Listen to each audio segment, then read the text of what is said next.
नमस्कार दोस्तों, स्वागत है आपका एग्जाम बुक चैनल में। दोस्तों, इस वीडियो में मैं आपको दो तीन जो आपके दिमाग में जो क्वेश्चंस हैं वो उसको मैं क्लियर करूंगा। कुछ चीजें ऐसी हैं कि जो अपडेशन में है वो उसको मैं अपडेट करूंगा। ठीक है, वीडियो शुरू करने से पहले कुछ चीज मैं आपको अनाउंस करना चाहता हूं, जैसे कि ये टेस्ट सीरीज जो है जीएस के लिए स्पेशलाइज्ड टेस्ट सीरीज में इसको हर अल्टरनेट डे पे जो है इसको कर रहा हूँ। लमसम इसमें जो है एंड तक आपको 1000 क्वेश्चन तक इसको करा दिए जाएंगे, फ्री ऑफ कॉस्ट है। आप जाके चैनल पे इसको सॉल्व कर सकते हैं। कल आपकी जो है जीएस टेस्ट सीरीज 2 थी।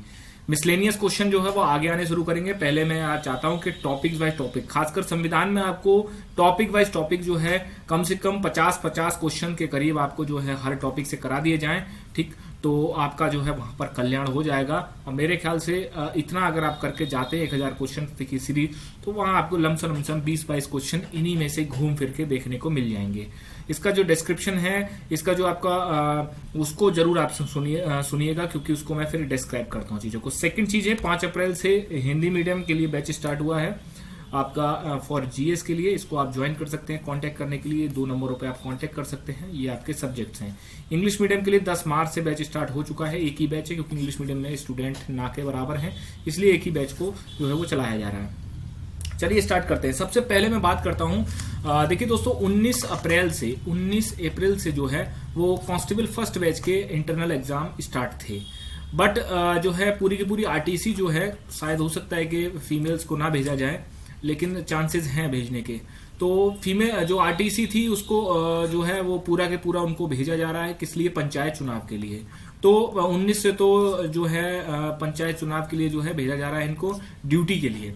आप भी जब सब इंस्पेक्टर बनेंगे तो आपको भी भेजा जा सकता है। ऐसा भी देखने में आया है कि 12 महीने की ट्रेनिंग होती है, तो लड़कों को 15-15 महीने तक उनको जो है ट्रेनिंग करवाई गई। रीजन ये होता है कि लिखित में 12 महीने की ट्रेनिंग होती है। अगर इन केस अगर आप जो है किसी ऐसे चुनाव ड्यूटी हो गया, कोई भी अगर ड्यूटी हो गया, दंगा ड्यूटी हो गया, अगर आप उसमें चले जाते हैं तो जितने दिन आप ड्यूटी करेंगे उतने दिन आपको एक्स्ट्रा वहां पर जो है ट्रेनिंग करनी पड़ेगी। एक्स्ट्रा ट्रेनिंग करनी पड़ती है उतने दिन। मतलब आप ट्रेनिंग सेंटर से बाहर अगर जितने भी दिन के लिए, चाहे सरकारी राजकीय कार्यों के लिए हैं, ठीक है, लॉ एंड ऑर्डर की ड्यूटी के लिए हैं, वो आपकी ट्रेनिंग टाइम में ऐड नहीं होते हैं। तो ये चीज भी इंटरेस्टिंग थी, आपको पता होनी चाहिए। चलिए, सेकंड बैच के जो स्टूडेंट्स, सेकंड बैच के जो कैंडिडेट हैं, उनको थोड़ा और वेट करना पड़ सकता है। लमसम नहीं तो थोड़ा सा, लगभग 1.5 महीने या 2 महीने तक का जो है वेट करना पड़ता है। क्योंकि होता यह है कि एग्जाम होंगे, उसके बाद उनका इंटरव्यू, एग्जाम होने के बाद फिर रिजल्ट वगैरह आएगा, तो उसमें थोड़ा टाइम लग सकता है। चलिए, दूसरी पॉइंट जो है वो शुरू करते हैं। क्या है दूसरा पॉइंट? कि आपका जो है फॉर्म, पहले छोटे छोटे टॉपिक निपटा लेते हैं। फॉर्म आपके कितने भर सकते हैं? देखिए, जब तक ओवरेज जो कैंडिडेट्स हैं, अगर उनका कोर्ट में जब तक मामला चल रहा है और कोर्ट जब तक उस पर डिसीजन नहीं लेता है, ठीक है, तो तब तक के लिए मैं ये कह सकता हूं कि लमसम आप ये मान लीजिए कि 8 से 10 लाख के करीब जो है वो फॉर्म तब भी भरे जाएंगे। ठीक है, 8 से 10 लाख फॉर्म जो है आपके जरूर, इतना तो भरे जाएंगे, इतना आप मान के चलिए। उसके बाद अगर ओवरेज कैंडिडेट्स को भी मौका मिल जाता है तो यही जो है संख्या खींचकर सीधे की सीधे आपकी 12 लाख या आपका जो है 13 लाख तक पहुंच जाएगी। ठीक, कंपटीशन कम नहीं है, क्योंकि देखिए अगर 2 लाख का भी कंपटीशन है तो इतना समझ के रखिए कि आपका जो है वैकेंसी 9,500 ही है। और यहाँ तो 2 लाख नहीं, यहाँ तो 10 लाख का कंपटीशन। आप अपने दिमाग में 10 लाख का कंपटीशन मान के चलिए। ठीक, ये एक आपका जो है स्पेकुलेटिव, ये एक आपका अंडरस्टैंडिंग थी, उसको मैंने आपको बता दिया कि आप 10 लाख तक मान के चलिए। थर्ड पॉइंट जो है वो ये देखते हैं कि भाई आपका जून में एग्जाम क्या हो सकता है या नहीं हो सकता। देखिए, जून में एग्जाम होने के 50% चांसेस हैं। 50% चांसेस हैं, हो भी सकता है, लेकिन अगर होगा तो जून लास्ट में होगा। मुझे जहां तक पर्सनली लगता है कि जून में भी एग्जाम होने के चांसेस थोड़े से कम है। अगर कल को हो जाए जून में, तो ये नहीं कि आप आगे मुझे गालियां देना शुरू कर दें, ऐसा नहीं होता है। जून में भी हो सकता है, लेकिन और आपका जो है जुलाई में भी हो सकता है। तैयारी आप अपनी मई तक कर लीजिए, जो भी आपको नया पुराना जो भी पढ़ना है, उसके बाद आपका रिवीजन चलना चाहिए। अगर आपको जून में नहीं होता है तो आपको 1 महीना रिवीजन मिल जाएगा। ठीक, लेकिन आप जहां तक मान के चलिए जून में चांसेस 50% है, 50% होने के, 50% ना होने के। ठीक है, कोई प्रॉपर तरीके से आपको ये नहीं बता सकता। नहीं, वो टाइम गया जब बहुत बड़े बड़े लोगों ने, बहुत बड़ी बड़ी कोचिंग्स ने जो है ब्लंडर किए थे, जिसमें कि जनवरी में 28 जनवरी 26 जनवरी की पता नहीं डेट भी बता दी थी कि इस डेट में आपके जो है शुरू हो जाएगा। तो वो चीज जो है नहीं। सबसे जो इंपॉर्टेंट बात है वो है आपका, जो मैं आपको बताने वाला हूँ, वो है आपका 160 क्वेश्चन का। देखिए, प्रीवियस ईयर जो 2016 का था उसमें बहुत सारी मार्कशीट्स को मैंने एनालाइज किया, क्योंकि बहुत सारे जो हैं आरटीआई के थ्रू मार्कशीट जो है वो बच्चों ने मंगा ली हैं, जो प्रीवियस जो बच्चे थे उन्होंने मंगा ली हैं। तो आप जो है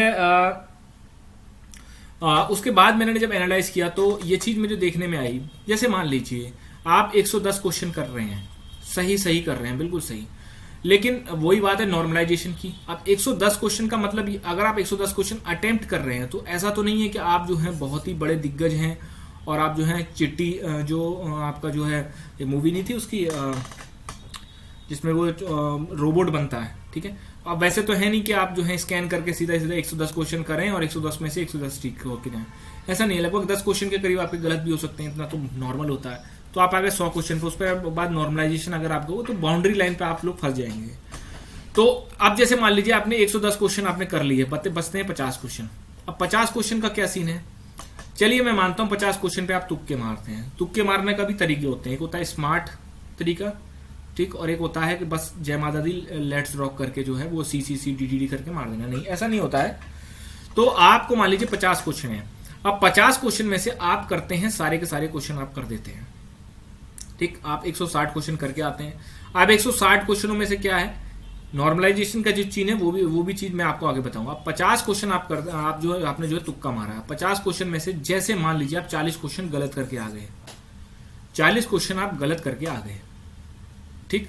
और 40 क्वेश्चन में से अगर मान लीजिए नॉर्मलाइजेशन हुआ, बहुत ही वर्स्ट लेवल पे नॉर्मलाइजेशन हुआ, तो आपका 10 क्वेश्चन या आपके 12 क्वेश्चन, 10 क्वेश्चन या आपके 12 क्वेश्चन आपके जो है वो निपट जाते हैं, बिल्कुल ठीक। लेकिन अगर आपके जो है 40 क्वेश्चनों पर अगर आपके गलत होते हैं और तब भी आपके पास जो है 10 क्वेश्चन बनते हैं, 10 क्वेश्चन आपके सही हो जाते हैं, तो वैसे आपका स्कोर कितना बैठता है, 120, ठीक है। 120 बैठता है। अगर नॉर्मलाइजेशन भी होगा 5 से 6 क्वेश्चन का नॉर्मलाइजेशन होगा, तब भी आप एक मतलब पॉजिटिव साइड पे रहेंगे। 4 से 5 क्वेश्चन का वेटेज आपके पास तब भी रहेगा। और मैं कहता हूं 40 क्वेश्चन तो गलत नहीं हो सकते। 30 क्वेश्चन अगर आप गलत करते हैं, 20 क्वेश्चन अगर आप सही करते हैं, 30 क्वेश्चनों के हिसाब से अगर आपको 10 क्वेश्चन का भी अगर नॉर्मलाइजेशन आपको दे दिया जाता है, घटा दिए जाते हैं नॉर्मलाइजेशन, तब भी आप 10 क्वेश्चन के वेटेज पे आ जाते हैं। और यहाँ पर 10 क्वेश्चन मतलब 120 क्वेश्चन तब भी आपके ठीक हो जाते हैं। 120 क्वेश्चन का मतलब आप रैंकर बन जाएंगे फिर, ठीक है। तो ये एक स्ट्रेटेजी इस तरीके से होती है कि आप इसको फॉलो कर सकते हैं, ठीक है। नॉर्मल तरीके से जहां नेगेटिव मार्किंग होती है वहां पर लोग यही करते हैं। मानता हूं नॉर्मलाइजेशन की प्रॉब्लम होती है। नॉर्मलाइजेशन का मतलब ये नहीं होता है कि आपके 50-50 नंबर जो है कम किए जा रहे हैं, ऐसा नहीं होता है। और पिछली बार तो इन्होंने जो भर्ती बोर्ड ने जो प्रॉब्लम क्रिएट करी थी 2016 वाले केस में, अब तो खैर उस चीज को भी ये सावधानी से लेकर चलेंगे, क्योंकि जिससे कि कल को जो है कोर्ट में केस ना हो जाए, ठीक। तो आप जो है, मेरे ख्याल से, मेरा पर्सनल ओपिनियन आपके लिए यही रहेगा कि 150 to 160 क्वेश्चन का आप जो है करके आ सकते हैं। अगर आप बिल्कुल ही सोच रहे हैं कि नहीं मैं ज्यादा रिस्क नहीं लूंगा तो 150 करके आ जाइए। अगर आप सोच रहे हैं कि नहीं चलो कोई बात नहीं, आप जो है, क्योंकि मैं इतना मानता हूं किसी का कितना भी तुक्का खराब हो, तो अगर आप वो 10 क्वेश्चन गलत करेगा, तब भी वो 10 क्वेश्चन अगर करेगा तो उसमें से 7 क्वेश्चन तब भी वो गलत करके 3 क्वेश्चन ठीक कर ही देगा वो। ये एक तरीके से नॉर्मल तरीके से देखा जाता है एवरेज स्टूडेंट्स में, ठीक है। मैं आपको ये नहीं कह रहा हूं कि आप तुक्का लगा के आइए, ये करके आइए, नहीं। सबसे पहले आप श्योर शॉट मारिए। 3 तरीके होते हैं एग्जाम को कंडक्ट करने के, एग्जाम करने के 3 तरीके क्वेश्चन करने के। पहला तरीका ये होता है कि 100% जो आप पे क्वेश्चन 100% आ रहा है उसको आप तुरंत कर लीजिए, आगे बढ़ते जाइए। दिमाग ज्यादा मत लगाइए। जैसे कोई क्वेश्चन है, अगर उसमें 5 सेकंड से ज्यादा दिमाग लग रहा है उसको स्किप करिए, आगे बढ़िए। 100% वाले क्वेश्चन आप कर लीजिए। उसके बाद सेकंड नंबर पे जो सेकंड टाइम आता है वो आता है 50%। 50% का मतलब, जिसमें ये 100% का मतलब होता है जिसमें 3 ऑप्शन आपको पता है ये गलत हैं। 50% का मतलब जिसमें 2 ऑप्शन पता है आपको ये गलत हैं, तो आपके पास 2 ऑप्शन, वहां पर आप जो है रिस्क ले सकते हैं। थर्ड ऑप्शन आता है जहां पर आपको जो है कुछ पता ही नहीं होता, 0, नील बटे सन्नाटा, ठीक है। तो ये वाले थर्ड कैटेगरी में क्वेश्चन आपको देखने पड़ेंगे, आपके कितने क्वेश्चन हो रहे हैं ऐसे थर्ड कैटेगरी में। क्या आपके 40 क्वेश्चन हो रहे हैं, क्या आपके 50 क्वेश्चन हो रहे हैं, आपके 60 क्वेश्चन हो रहे हैं, आपके 30 क्वेश्चन हो रहे हैं। उस हिसाब से अपना जो है आप थोड़ा सा वहां पर अपना दिमाग लगाइएगा, ठीक है। मैं ये चीज कह देता हूं, जो लोग इसको समझे, नहीं समझे तो बिल्कुल भी ना समझे, मेरे को कोई इतना वो नहीं है। मैं सिर्फ आपको सही गाइडलाइन देना चाहता हूं। तो 160 क्वेश्चन है, क्योंकि नेगेटिव मार्किंग नहीं है। और मैंने अभी लेटेस्ट में ही 2-3 दिन पहले ही जो है काफी सारी लगभग 5-6 मार्कशीट देखी, उसमें मैंने नॉर्मलाइज मार्क्स देखे। तो नॉर्मलाइज मार्क्स में जो है सबसे ज्यादा नंबर कटे हैं वो कटे हैं आपके 25 क्वेश्चन, 30 क्वेश्चन, उन लड़कों के हिसाब से, कम से कम नहीं तो मैंने जो है 10-12 मार्कशीट देखी थी, उसमें से 7-8 मार्कशीट में मुझे ऐसा लगा कि हाँ इसमें जो है नंबर उनके मैक्सिमम कटे हैं। तो अगर 30 नंबर भी आपके जो है कटते हैं, 30 नंबर की बात कर रहा हूं मैं, तो 30 नंबर लगभग आपके हो गए 10 क्वेश्चन पे आपका जो है 12 दूनी 24, 12 पंजे 60, 12 क्वेश्चन। तो 12 क्वेश्चन आपके जो है वहां पर मैक्सिमम अगर जाएंगे तो तब भी आप जो है वेट उसमें रहेंगे पॉजिटिव साइड में। अगर देखिए तुक्का लगाने के बाद भी अगर आपके 5 से 6-10 क्वेश्चन या फिर भी अगर आप पॉजिटिव साइड में रहते हैं तो आपको वहां रिस्क लेना चाहिए, ठीक है। क्योंकि यहां पर देखिए दोस्तों जब रिजल्ट आएगा ना तो नॉर्मलाइज्ड मार्क्स हमेशा पॉइंटों में निकलते हैं, और पॉइंटों में निकलते हैं ना तो दोस्तों मैंने ऐसे ऐसे लड़कों को देखा है जो पॉइंट 10 से बाहर हो गए। 0.10 क्या होता है? कुछ भी नहीं है 0.10, ठीक है। आप सोच रहे हो 0.10 क्या होता है? कुछ भी नहीं। तो उससे भी लड़के जो है बाहर हो गए। तो इसीलिए आपको थोड़ा सा अटपटा लगेगा, बट आप इसको मान भी सकते हैं और आप नहीं भी मान सकते, ठीक है। और बाकी की बात ये रही कि नेक्स्ट टेस्ट जो है वो जल्दी मैं बना रहा हूँ, उस चीज को आपको जल्दी से जल्दी मिल जाएगा चैनल पे। टेलीग्राम को आप ज्वाइन कर लीजिए, वहां पे हिंदी वगैरह के जो है वो सेशन में देता रहता हूँ, जीएस के वगैरह के भी देता रहता हूँ। तो आप डिस्क्रिप्शन में टेलीग्राम का लिंक है, आप उसको भी चेकआउट कर सकते हैं। धन्यवाद।